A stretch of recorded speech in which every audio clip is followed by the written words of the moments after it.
Hey everybody, welcome to the NFC East preview with the Wise Guys -1. It's not 2.0. Carlos is having, again, internet issues, so I'm just going to preference it. We're usually 2, but we're 1 this time, so we're going to go through the preview, so I'm going to be previewing this on my own. The NFC East preview, which is ESPN, again, one of their favorite divisions to just talk about. They have Ed Werder shoved up the Eagles' ass, or the Cowboys' ass, and Sal Paolantonio is so just everything Eagles. It's annoying. And then the one team that they should talk about in the division, the Giants, they don't. First Take talks about all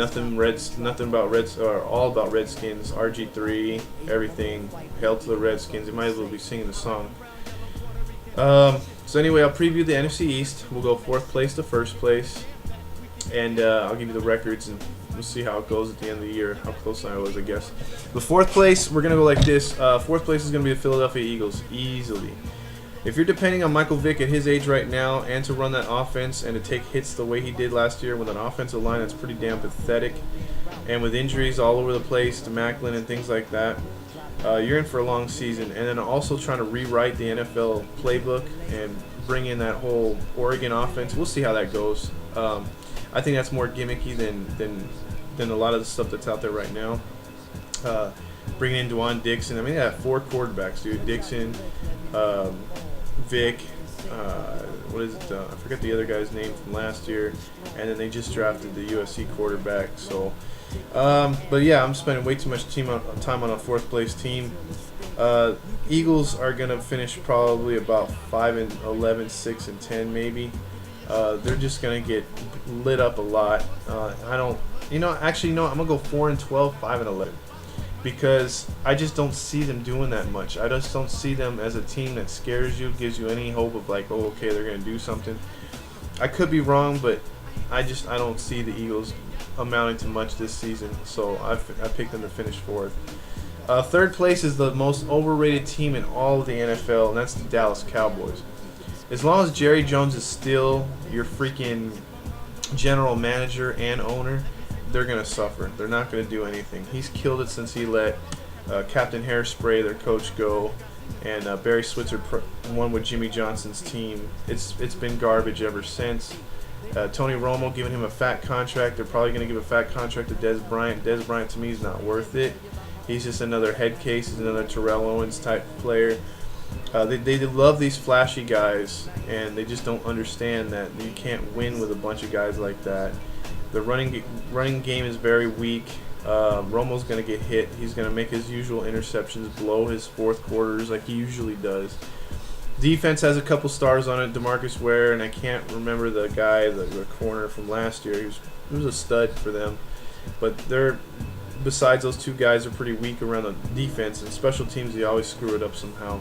So I got Dallas winning their usual 7-9, 8-8 type season. They'll surprise a couple teams, like they'll be, the Dallas Cowboys are on fire for a week or 2, and then they hit a 3-game skid or something, and it's all about downfall of the Cowboys. Garrett gets fired. It's going to be another mediocre season, Cowboy fans. And then that leads me to number 2. I like the Giants, but I still think they're a year away from. They've had so much turnover on defense. They're pretty young, but you can't always go against Eli Manning. Eli Manning is a good quarterback, despite what people say. He's, obviously got one more Super Bowl than his brother. Peyton Manning's the best regular season. And it's funny. Eli is more of a postseason quarterback, and regular season not so much. He does make those mistakes. He does screw up some things. And Peyton Manning's the opposite. Peyton Manning's Mr. Regular season, and then postseason he has his downfalls.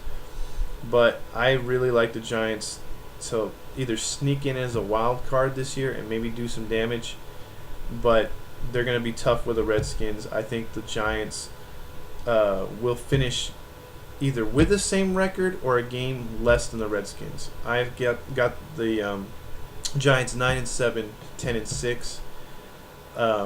10-6, they'll tie the Redskins, but they will lose because the Redskins have a better division record. 9-7 may not get them in the playoffs because the NFC is deep this year. So like I said, I got them 9-7, 10-6 at best. They do have a tough schedule. That leaves me with Washington. Washington, they're going to be much like Seattle. They're going to have a target on their back. A lot of people are tired of them being talked about, but Washington will win 10 games, I believe. 11 could be their tops. 10 games and maybe a tie for first place with the Giants, but they win out, like I said, on percentage points because of the division record. Decent receiving core, but they've got a hell of a running game. The Hogs are back on the offensive line, and the key will be, because see, they have two good quarterbacks. And I'm not saying their backup is from Michigan State last year. I don't know why his name's escaping me. Is as good as RG3 because he's not, but he's a capable quarterback to win you football games. And but if RG3 takes hits, man, obviously even with the best backup quarterback, you're not going to be the same. RG3 is the man. He's got to learn to take a kneel, go out of bounds, stop taking so many freaking hits. He will not last all season. He'll be another AKA Michael Vick, Mr. Injured every other week. But he's dynamic. He's no Michael Vick. He's way better than Vick ever was, and he's going to be a serious quarterback to stop this year. And if the Redskins get a home game, wild card, or somehow a home, I don't think they'll get home field advantage, or not home field advantage, but first round bye. But they're going to have a home game, I think, in the wild card. So look out. Redskins are going to take another run this year, but maybe make it into the second round this year. So that's my NFC East preview. Very short, very sweet. We're going to do the AFC North next video, and catch you later. Peace.